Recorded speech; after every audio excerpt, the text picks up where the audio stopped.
out of bed, no, drugs make me bad. I can't get out of bed, yeah, drugs are bad.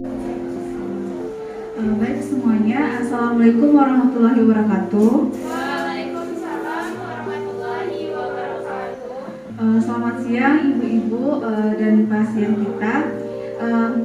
Sebelumnya puji dan syukur marilah kita ucapkan kepada Allah Subhanahu wa Ta'ala, yang mana berkah rahmat dan nikmatnya kita dapat berkumpul di ruangan rawat inap ini. Dan tidak lupa pula salawat beriring salam kita kirimkan kepada Nabi besar kita Muhammad Sallallahu Alaihi Wasallam. Baiklah, kami mahasiswa dari Stikes Mercu Bakti Jaya Padang yang akan melakukan penyuluhan yang berjudul Pola Hidup Sehat dan Demonstrasi Non-Farmakologi pada Gagal Jantung untuk mencegah terjadinya komplikasi. Baiklah, sebelumnya perkenalkan, nama saya Dea Ananda Putri sebagai moderator pada penyuluhan ini, dan teman saya Fitra Arya Sandayani sebagai penyaji materi, dan teman saya Linda Marina sebagai fasilitator, dan Ainun Falizananda sebagai observer. Baik, sebelum dimulainya acara kita ini, kita akan menyepakati untuk bahasa yang kita gunakan, Bu, apakah bahasa Indonesia saja atau bahasa tradisional?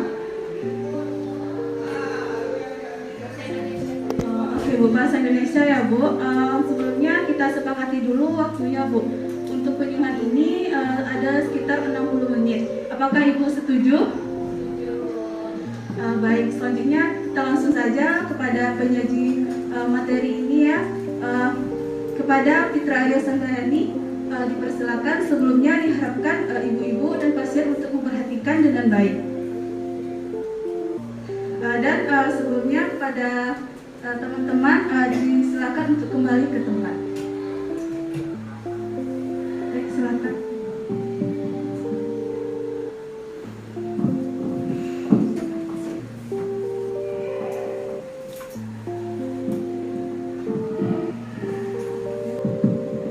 Baik, sebelumnya terima kasih moderator telah memberikan kesempatan untuk menjelaskan pola hidup sehat dan mendemonstrasikan terapi non-farmakologis untuk pasien gagal jantung agar tercegahnya komplikasi. Nah, sebelumnya apakah ibu-ibu dan pasien mengetahui apa itu gagal jantung? Ada yang tahu? Baik, kalau tidak ada yang tahu, kita langsung saja menjelaskan apa itu gagal jantung.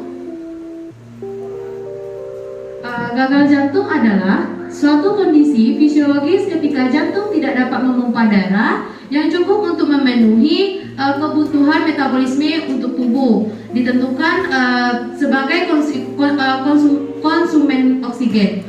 Jantung mengalami kegagalan karena defek struktural atau penyakit instruktif sehingga tidak dapat menangani jumlah darah yang normal, atau pada kondisi tidak ada penyakit, tidak dapat melakukan toleransi atau meningkatnya volume darah mendadak, misalnya selama latihan fisik. Jadi gagal jantung ini yaitu di mana fungsi jantung tidak dapat memompa lagi dengan baik darah ke seluruh tubuh. Nah, selanjutnya itu penyebab. Apakah dari ibu-ibu dan pasien kita ada yang tahu apa itu penyebab dari gagal jantung? Ya, Ibu?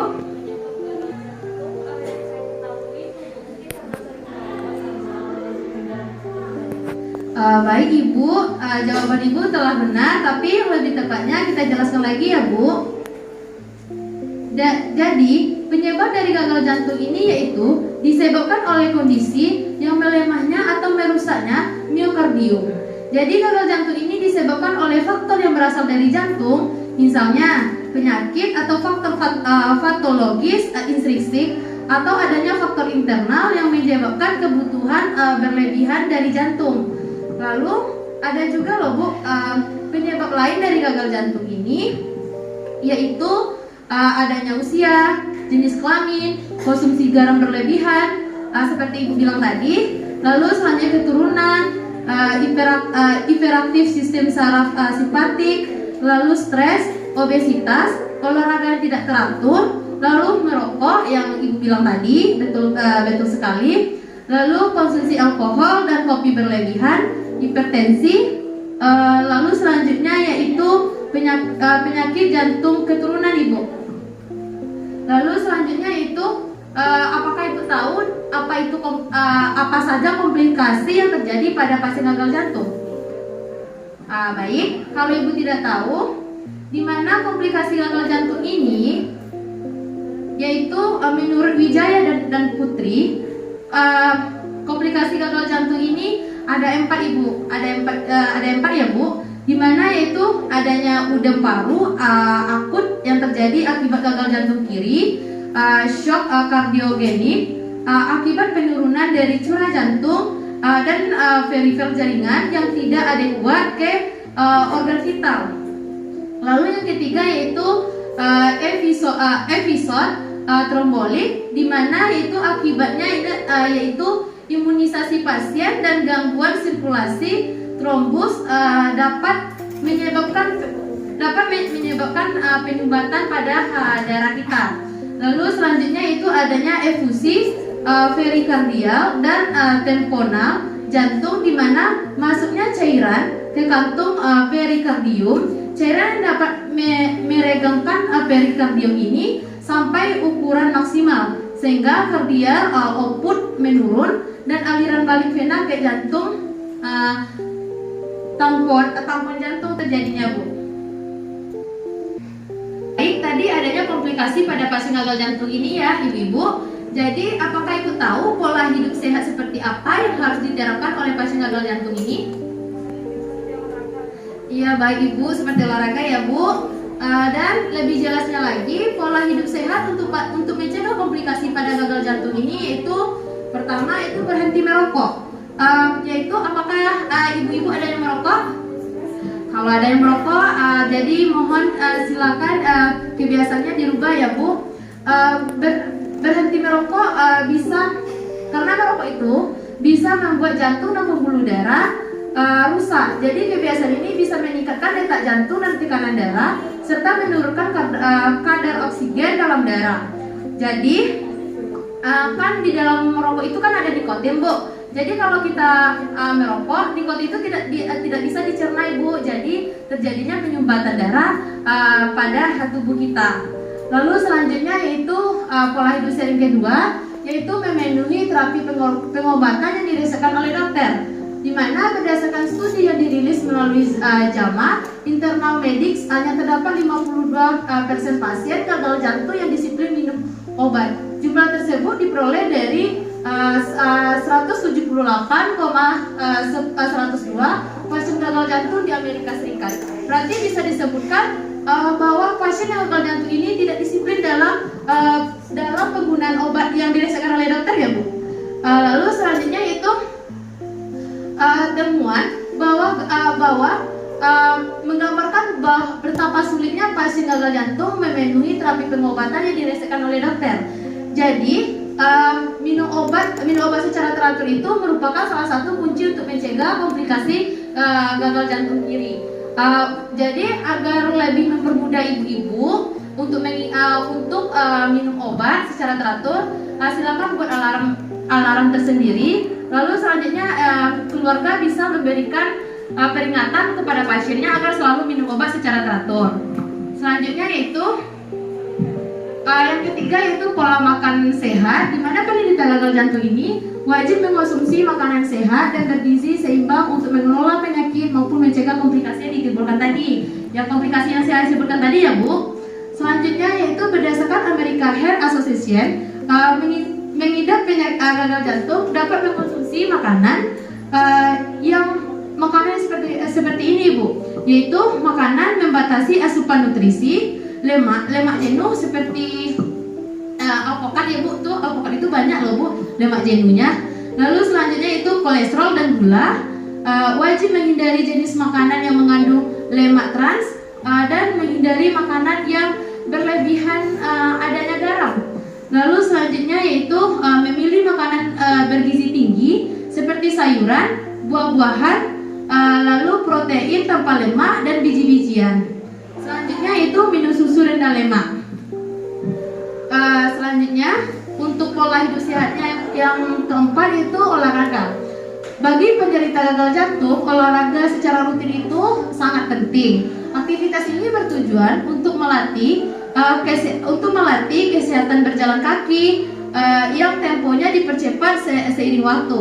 Selain itu, jenis olahraga lain yang direkomendasikan untuk penyakit gagal jantung ini yaitu HIIT. Olahraga HIIT ini merupakan olahraga yang baik untuk mendukung kesehatan pasien gagal jantung. Selanjutnya itu yang kelima yaitu mendukung kesehatan mental penderita gagal jantung kiri berisiko tinggi mengalami stres dan depresi akibat penyakitnya. Jadi untuk keluarga berikan support kepada pada pasien yang mengalami gagal jantung agar copingnya selalu positif. Selanjutnya yaitu yang pola hidup sehat yang keenam, kurangi konsumsi garam, di mana musuh utama gagal jantung ini adalah mengkonsumsi garam tersebut. Jadi mengkonsumsi makanan yang kaya akan garam seperti pizza, es krim akan menyebabkan retensi air dan meningkatnya tekanan pada jantung yang gagal berfungsi. Jadi usahakan untuk mengkonsumsi gagal jantung tidak perlu dari 2000 mg per hari. Jadi dikurangi ya Bu. Jadi kalau Ibu mau masak untuk pasien gagal jantung, jadi garamnya dikurangi atau dipisahkan makanannya Bu. Selanjutnya itu yang ketujuh, bicarakan terlebih dahulu pada dokter sebelum mengonsumsi obat apapun. Bila kita ingin mencoba mengonsumsi vitamin, obat baru atau obat herbal, tanyakan terlebih dahulu kepada dokter apakah obat tersebut boleh dikonsumsi oleh gagal jantung. Mana tahu obat tersebut dapat memperburuk keadaan pasien yang mengalami gagal jantung tersebut, Ibu. Selanjutnya yang kedelapan itu perhatikan berat badan penderita gagal jantung. Karena penyebab dari gagal jantung ini itu disebabkan juga berat badan yang berlebihan atau disebut dengan obesitas, Ibu. Jadi catatan setiap perubahan berat badan, jika berat badan bertambah hingga 1,4 kg atau lebih dalam beberapa hari, lakukan konsultasi kepada dokter. Kenaikan berat badan secara tiba-tiba bisa menjadi penanda pemburukan kondisi gagal jantung yang dialami oleh pasien tersebut. Selanjutnya yaitu melakukan terapi komplementer pemijatan punggung. Di sini saya akan melakukan langsung kepada pasien yang mengalami gagal jantung. Di sini saya akan melakukan yaitu pijat punggung atau slow stroke back massage pada pasien. Baik, pasien mana ini yang mau dilakukan pemijatan punggungnya? Baik, terima kasih Ibu karena telah berpartisipasi untuk mengikuti penyuluhan ini. Untuk demonstrasinya dilakukan oleh rekan saya yaitu Linda Manuna. Kepada Linda silakan melakukan demonstrasi kepada Ibu siapa Bu? Iya, kepada Ibu Tiwi. Silakan Linda.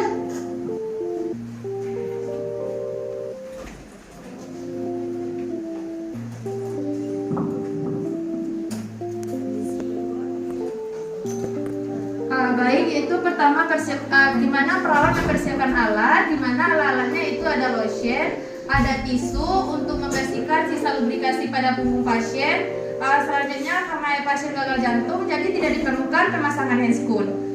Baik, silakan keluarganya berdiri Bu untuk melihat tata cara pijat punggung ini atau bisa dilakukan langsung kepada keluarganya besok Bu. Selanjutnya yaitu berdiri sini aja Bu. Silakan ibunya telungkup Ibu. Tetap jaga privasi pasien. Lalu longgarkan pakaian pasien atau buka pakaian bagian atasnya. Setelah itu beri lotion pada tulang punggung bagian belakang. Baik, selanjutnya silakan lakukan pemijitan Linda. Yang pertama itu gerakan stroking. Ya, lakukan sebanyak 5 kali. Perhatikan ya ibu-ibu cara melakukan pemijitannya. Dimana dimulai dari sacrum ruas kedua sampai ke sertifikal ruas ke-7. Dalam waktu 10 detik itu sebanyak 5 kali. Itu gerakan kedua yaitu Petrisen yang dinamakan dengan Petrisen, di mana menggunakan dua jempol dimulai dari sertifikal ruas ke-7 sampai sakrum ruas ke-2. Sebanyak 5 kali dalam waktu 10 menit.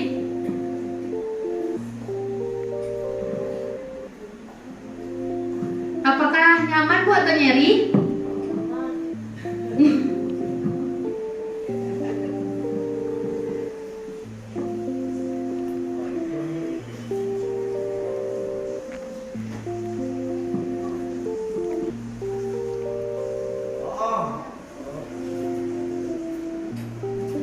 Baik, selanjutnya itu gerakan terakhir yaitu friction, yaitu dilakukan dari sertifikal ruas ke-7 sampai sakrum ruas ke-2 sebanyak 3 kali. Nyaman Bu atau sakit?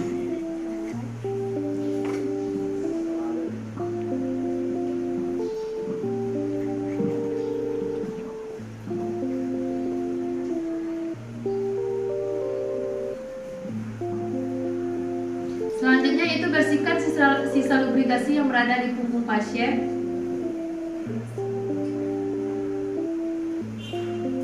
Lalu pasangkan lagi pakaian bagian atas serta atur posisi pasien kembali, posisi ternyaman pasien. Selanjutnya yaitu silakan bereskan alat, lalu untuk Linda kembali ke tempat. Terima kasih ya telah mendokumentasikan pijat punggung pada pasien. Baik keluarga atau ibu-ibu, itu cara pijit punggung pada pasien gagal jantung, di mana tujuannya itu untuk mengurangi rasa nyeri pundak dan kepala pada pasien, lalu menurunkan tekanan darah pada pasien. Jadi ibu-ibu silakan duduk Bu.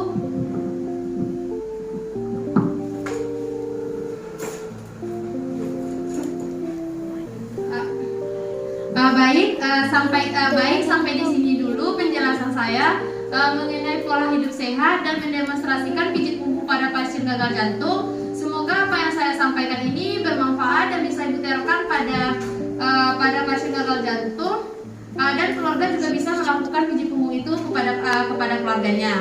Semoga apa yang saya sampaikan pada siang hari ini dapat diterapkan oleh keluarga dan pasien. Saya kembalikan lagi kepada moderator.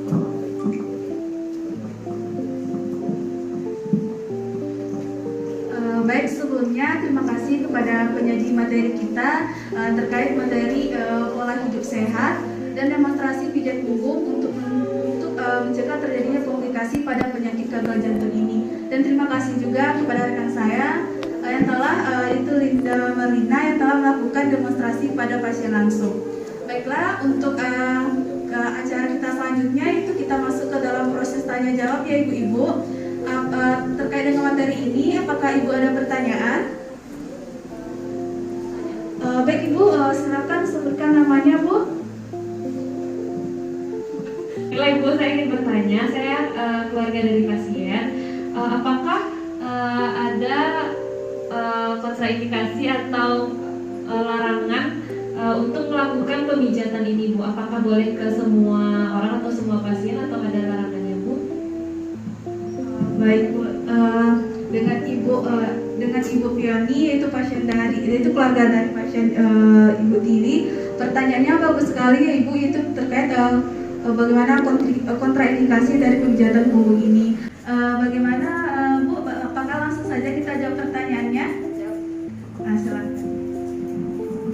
Baik, sebelumnya untuk pertanyaan yang dari Ibu Fioni sangat luar biasa pertanyaannya. Sebelumnya kita beri dulu tepuk tangan untuk Ibu Fioni telah berani bertanya pada siang hari ini. Baik, langsung saya jawab. Untuk larangan pada pijat punggung atau kontraindikasi pada pijat punggung ini, yaitu apabila pada punggung terdapat luka, udem atau pembengkakan pada punggung, jadi tidak diperbolehkan melakukan pijat punggung ini Ibu.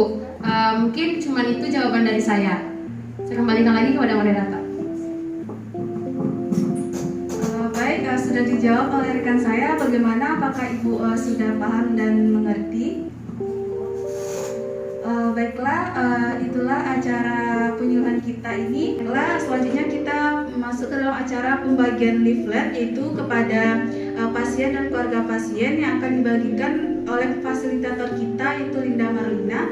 Yang di dalam leaflet ini sudah terdapat terkait tentang penyakit komplikasi gagal jantung dan terapi pemijatan punggung untuk mencegah komplikasi tersebut.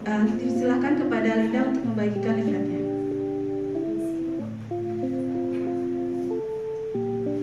Di sana sudah terdapat tata caranya, Ibu, dan nanti keluarga pasien bisa menerapkannya secara langsung kepada pasien.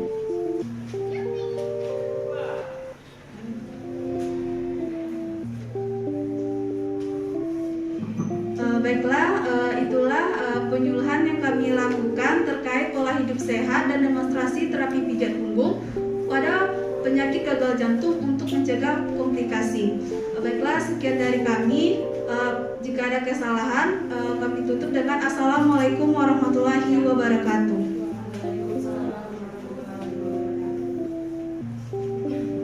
Terima kasih, semoga apa yang kami sampaikan bermanfaat dan dapat diterapkan dalam kehidupan sehari-hari.